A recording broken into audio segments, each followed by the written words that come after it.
Hello friends, welcome back to my YouTube channel. My name is Mamta. मैं आपको UP triple S C PET exam 2023 exam की मैं preparation करवा रही हूँ और हमारा सिलेबस इंडियन हिस्ट्री चल रहा है, जिसका हमने पहला टॉपिक हिंदू सभ्यता के बारे में हमने डिस्कस किया था। आज हम टॉपिक 2 के बारे में डिस्कस करेंगे और टॉपिक 2 है हमारा वैदिक सभ्यता। तो आइए हम वैदिक सभ्यता के बारे में कुछ इम्पॉर्टेंट टॉपिक्स को देखेंगे और समझेंगे जो हमारे एग्ज़ाम में इम्पॉर्टेंट है। पहला है वैदिक काल का विभाजन। वैदिक काल का विभाजन जो है दो में हुआ था। पहला है ऋग्वैदिक काल, जो कि 1500 से 1000 ईसा पूर्व, और दूसरा है उत्तर वैदिक काल जो 1000 से 600 ईसा पूर्व है। आर्य सर्वप्रथम पंजाब एवं अफगानिस्तान में बसे। एक सेकेंड। आर्य सर्वप्रथम पंजाब एवं अफगानिस्तान में बसे मैक्सामूल ने आर्यों का मूल निवास स्थान मध्य एशिया को माना है। आर्यों द्वारा निर्मित सभ्यता वैदिक सभ्यता कहलाई। आर्यों द्वारा विकसित सभ्यता ग्रामीण सभ्यता थी। आर्यों की भाषा संस्कृति थी। आर्यों के प्रशासनिक इकाई आरोही क्रम से इन 5 भागों में बांटा था। पहला है कुल, ग्राम, वैश्य, जन, राष्ट्र। ग्राम के मुखिया ग्रामीण विश्व का प्रधान विश्वपति में जन के शासक राजन कहलाते हैं। राज्याधिकारियों में पुरोहित एवं सेनानी प्रमुख थे। सूत और रत्कार तथा कमादी नामक अधिकार रत्नी कहे जाते थे। आगे देखते हैं। पुरत, दुर्पति एवं स्पष्ट जनता की गतिविधियों को देखने वाले गुप्तचर होते थे। वाचस्पति गोचर भूमि का अधिकारी होता था। उग्र अपराधियों को पकड़ने का कार्य करता था। युद्ध में कबीले का नेतृत्व राजा करता था।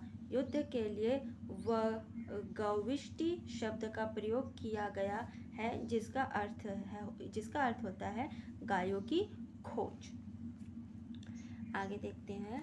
ऋग्वैदिक समाज 4 वर्णों में विभक्त था। ये वर्ग में विभक्त था। ये वर्ण थे ब्राह्मण, क्षत्रिय, वैश्य और शूद्र। ऋग्वेद के 10वें मंडल के पुरुष सूक्त में चतुर्वर्णों का उल्लेख मिलता है। इसमें कहा गया है कि ब्राह्मण परम पुरुष के मुख से, क्षत्रिय उनकी भुजाओं से, वैश्य उनकी जांघों से एवं शूद्र उनके पैरों से उत्पन्न हुआ है। आगे देखते हैं। आर्यों का समाज पितृ प्रधान था। समाज की सबसे छोटी इकाई परिवार या कुल थी, जिसका मुखिया पिता होता था, जिसे कुल्प कहा जाता था। स्त्रियों इस काल में अपने पति के साथ यज्ञ कार्य में भाग लेती थी। बाल विवाह एवं पर्दा प्रथा का प्रचलन नहीं था। आगे देखते हैं। विधवा अपने मृतक पति के छोटे भाई देवर से विवाह कर सकती थी। स्त्रियां शिक्षा ग्रहण करती थी। ऋग्वेद में लोपामुद्रा, घोषा, सिक्ता, आपला एवं विश्वास जैसी विदुषी स्त्रियों का वर्णन है। जीवन भर अविवाहित रहने वाली महिलाओं को अमूजा कहा जाता था। जीवन भर अविवाहित रहने वाली महिलाओं को अमूजा कहा जाता था। आर्यों का मुख्य पेयजल सोम रस था। यह वनस्पति से बनाया जाता था। फिर आर्य मुख्यतः 3 प्रकार के वस्त्रों का उपयोग करते थे: वास, अधिवास और उष्णीय का। आर्यों के मनोरंजन के मुख्य साधन थे संगीत, रथ दौड़, घुड़दौड़ एवं दूध क्रीड़ा। आर्यों का मुख्य व्यवसाय पशुपालन एवं कृषि था। गाय को अध्ययना न मारे जाने योग्य पशु के श्रेणी में रखा गया था। गाय की हत्या करने वाले या उसे घायल करने वाले के लिए वेदों में मृत्यु दंड अथवा देश से निकालने की व्यवस्था की गई थी। आर्यों का जो प्रिय पशु घोड़ा एवं सर्वाधिक प्रिय देवता इंद्र थे। आइए और देखते हैं और कुछ पॉइंट्स को डिस्कस करते हैं।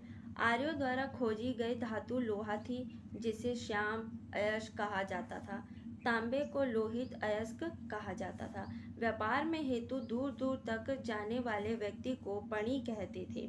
मनुष्य एवं देवता के बीच मध्यस्थ की भूमिका निभाने वाले देवता के रूप में अग्नि की पूजा की जाती थी। ऋग्वेद में उल्लेखित सभी नदियों में सरस्वती सबसे महत्वपूर्ण मानी जाती थी और पवित्र मानी जाती थी। ऋग्वेद में गंगा का एक पार और यमुना का उल्लेख किया गया है और इसमें सिंधु नदी का उल्लेख सर्वाधिक बार हुआ है। फिर आते हैं उत्तर वैदिक काल में राजा के राज्याभिषेक के समय राजस्यु यज्ञ का अनुष्ठान किया जाता था। गायत्री मंत्र सवित्र नामक देवता को संबोधित है, जिसका संबंध ऋग्वेद से है। लोगों को आर्य बनाने के लिए विश्वामित्र ने गायत्री मंत्र की रचना की थी। और महाकाव्य तो हम जानते हैं महाभारत और रामायण है। महाभारत का पुराना नाम जय संहिता है। यह विश्व का सबसे बड़ा महाकाव्य है। फिर लास्ट पॉइंट है हमारा, गोत्र नामक संस्था का जन्म उत्तर वैदिक काल में हुआ था। सो फ्रेंड्स, आज हमने वैदिक काल के बारे में हमने पढ़ा। आपको आज की क्लास अगर अच्छी लगी हो तो लाइक, सब्सक्राइब, कमेंट ज़रूर कीजिएगा और कुछ आप सजेशन दे सकते हैं तो कमेंट्स ज़रूर कीजिएगा। So thank you. आज के लिए इतना ही। मिलते हैं नेक्स्ट टॉपिक में, नए वीडियो में। तब तक के लिए बाय, गुड लक।